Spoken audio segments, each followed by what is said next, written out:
Hello! Today I'm trying something a little bit different. A few months ago I did do a do-it-yourself video where I showed you how to make a light-up wand, which I had kind of designed on my own. Well, today I am going to do another do-it-yourself video, but this is one where I have found something online that I wanted to do, and now I'm going to do it for you, do a review of the do-it-yourself, and have commentary while I do it. Welcome to IDIY.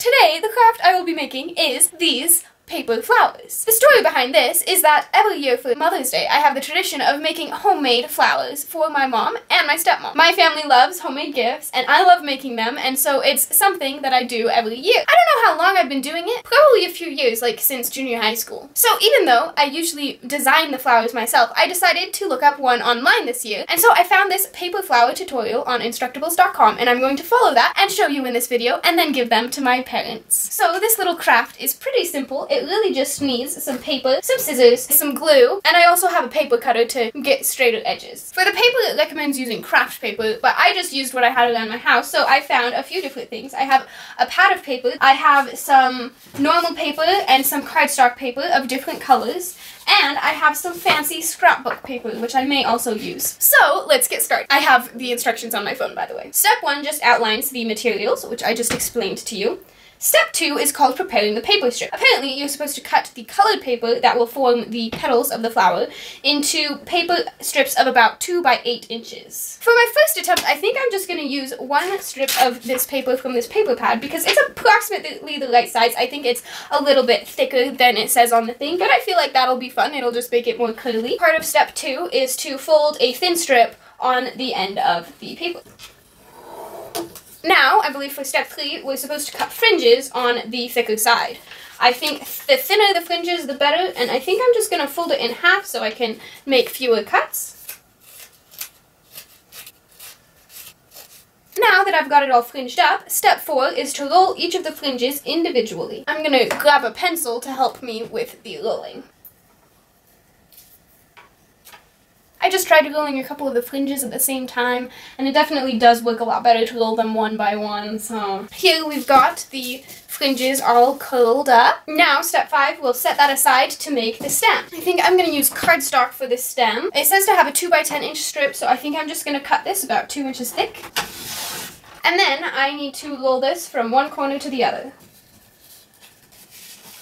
And apply some glue on both of the ends.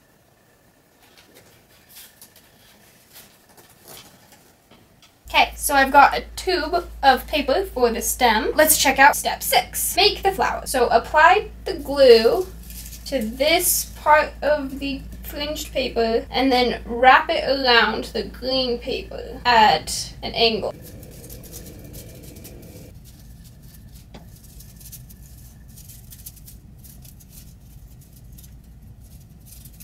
There we go, flower number 1. This first one has a really light color scheme. So one of the critiques, I guess, about the do-it-yourself project is that it doesn't really specify that you need paper that is colored on both sides, and this paper that I used only has color on one side, it's white on the back. And I think that would be much better for this project because, as you can see, you're seeing both sides of the paper. The outside of the swirls is one side, and then this is the other side.